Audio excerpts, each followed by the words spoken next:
স্বাগতম জানাচ্ছি বাংলাভিউ সরাসরি সম্প্রচারে। স্টুডিও থেকে আপনাদের সাথে যুক্ত হয়েছি আমি শ্রাবণী তালুকদার। জানিয়ে দেব আমাদের হাতে থাকা এবারের আপডেট। সর্বশেষ আপডেট সবার আগে পেতে যুক্ত থাকুন বাংলাভিউর সঙ্গে। দেশের অন্যান্য বিভাগের চেয়ে সিলেট বিভাগে বস্তিবাসীর সংখ্যা অনেক বেশি এবং সাবলেটে বসবাসকারীর সংখ্যাও সিলেট বিভাগে সবচেয়ে বেশি। আশ্চর্যজনক তথ্য দিয়েছে বাংলাদেশ পরিসংখ্যান ব্যুরো। 2021 সালে monitoring the situation of vital statistic of Bangladesh শীর্ষক জরিপের ফলাফলে পরিসংখ্যান ব্যুরো এই তথ্য জানিয়েছে, যা সিলেটের মানুষকে রীতিমতো আশ্চর্য করে দিয়েছে। সিলেট বিভাগকে মানুষ দ্বিতীয় লন্ডন বলেই চেনে। সেই বিভাগে বস্তিবাসী এবং সাবলেটে বসবাসকারীর সংখ্যা দেশের সব বিভাগের চেয়ে বেশি। এটা অবাক করার মতোই তথ্য। জরিপে দেখা গেছে 2.4% পরিবার সাবলেট ভিত্তিতে ভাড়া নেয় এবং 0.5% পরিবার নিজেদের বাসার অংশ বিশেষ সাবলেট হিসেবে ভাড়া দিয়ে থাকেন। সিটি কর্পোরেশন এলাকায় এই প্রবণতাটা বেশি দেখা যাচ্ছে। সেখানে 4.8% পরিবার সাবলেট চুক্তির মাধ্যমে ভাড়া দিয়ে থাকেন এবং 1.7% সাবলেট ভিত্তিতে ভাড়া নিয়ে বসবাস করে থাকেন। বিভাগীয় পর্যায়ের হিসেবে সাবলেট ব্যবস্থা সবচেয়ে বেশি প্রচলিত সিলেট বিভাগে।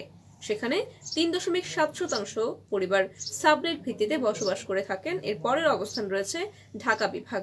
ঢাকা বিভাগে 3.4% খানা অর্থাৎ পরিবার সাবলেট হিসেবে বসবাস করে থাকেন। সাবলেট ব্যবস্থা সাধারণত শহুরে সংস্কৃতি হলেও পল্লী অঞ্চলেও এখন এই ব্যবস্থা চালু হয়ে গিয়েছে। সেখানে এই ব্যবস্থায় বসবাস করে থাকেন 1.9% মানুষ। জরিপে উঠে এসেছে বিশ্বব্যাপী শহর অঞ্চলে বসবাসকারী প্রতি 4 জনের মধ্যে 1 জন মানুষ এমন বাসস্থানে বসবাস করেন যা স্বাস্থ্য, নিরাপত্তা, সমৃদ্ধি ও সুযোগের জন্য ক্ষতিকর। আনুষ্ঠানিক বসতি এবং অনানুষ্ঠানিক বসতি বস্তি ঘরের একটি সাধারণ সীমাবদ্ধতা হলো এখানে মৌলিক পরিষেবাগুলোর প্রাপ্যতা তীব্র সংকট বিরাজমান।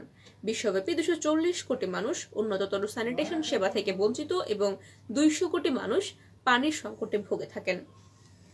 এসডিজি লক্ষ্যমাত্রায় উল্লেখ করা হয়েছে 2030 সালের মধ্যে সবার জন্য সম্পূর্ণ নিরাপদ এবং সাশ্রয়ী আবাসন এবং মৌলিক পরিষেবাগুলো নিশ্চিত করতে হবে এবং বস্তিগুলোর অবস্থার উন্নতি ঘটাতে হবে। বিভাগীয় পর্যায়ে দেখা গিয়েছে বস্তিভিত্তিক খানার অনুপাত সিলেট বিভাগে বাংলাদেশের অন্যান্য বিভাগের চেয়ে সবচেয়ে বেশি।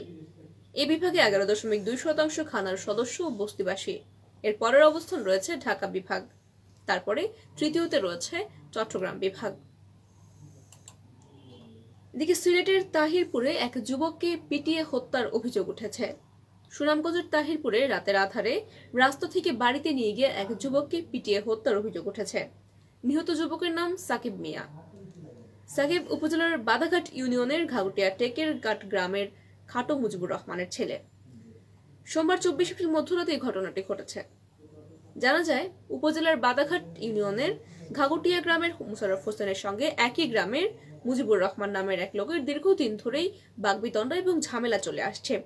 ইতিপূর্বে দুই পক্ষের মধ্যে আরো কয়েকবার রক্তক্ষয়ী সংঘর্ষের ঘটনাও ঘটেছে। দুই পক্ষের মধ্যে থানায় একাধিক মামলাও করা হয়েছে। সোমবার সন্ধ্যায় নিহত সাকিব বাড়ি থেকে চকবাজারে যাওয়ার কথা বলে বের হয় এবং রাত 1টার দিকে সাকিবের পিতার কাছে খবর আসে তার ছেলেকে প্রতিপক্ষের লোকজন মারামারি করছে নিজেদের বাড়িতে ডেকে নিয়ে গিয়ে। এই সংবাদ পেয়ে মুজিবুর রহমান গ্রামের তৃতীয় পক্ষের লোকজনকে নিয়ে তিনি মোশাররফ হোসেনের বাড়িতে যান এবং ছেলেকে ফেরত চান। মোশাররফের লোকজন সাকিবকে তার পিতার কাছে না দিয়ে উল্টো তার বাবাকেও মারধর করে এবং বাড়ি থেকে বের করে দিয়ে গেট বন্ধ করে দেয়। সংবাদ পেয়ে রাত 2টার দিকে থানা পুলিশ ঘটনাস্থলে এসে মোশাররফ এবং মুজিবুর রহমানের বাড়ি থেকে রক্তাক্ত অবস্থায় সাকিবকে উদ্ধার করে। গুরুতর অবস্থায় মোশাররফের লোকজন তাকে প্রথমে তাহিরপুর উপজেলা স্বাস্থ্য কমপ্লেক্সে ভর্তি করে। পরে এখানকার কর্তব্যরত চিকিৎসক তার মুমূর্ষু অবস্থা দেখে সিলেটের ওসমানী মেডিকেলে পাঠাতে বলেন। হাসপাতালে ভর্তি হওয়ার পর মঙ্গলবার সকালে চিকিৎসাধীন অবস্থায় সাকিবের মৃত্যু হয়।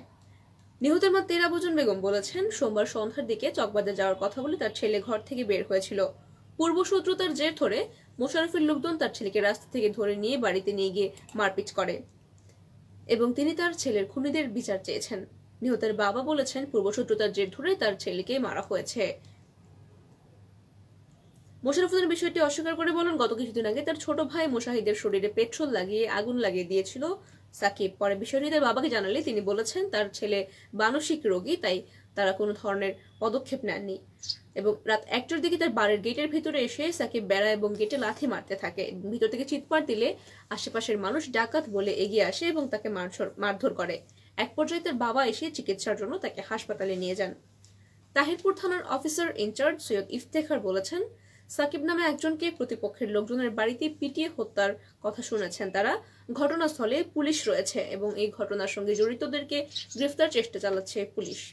সুপ্রিয় দর্শক শ্রোতা, এই ছিল আমাদের হাতে থাকা আপডেট। এতক্ষণ যারা সঙ্গে ছিলেন সকলকে অসংখ্য ধন্যবাদ।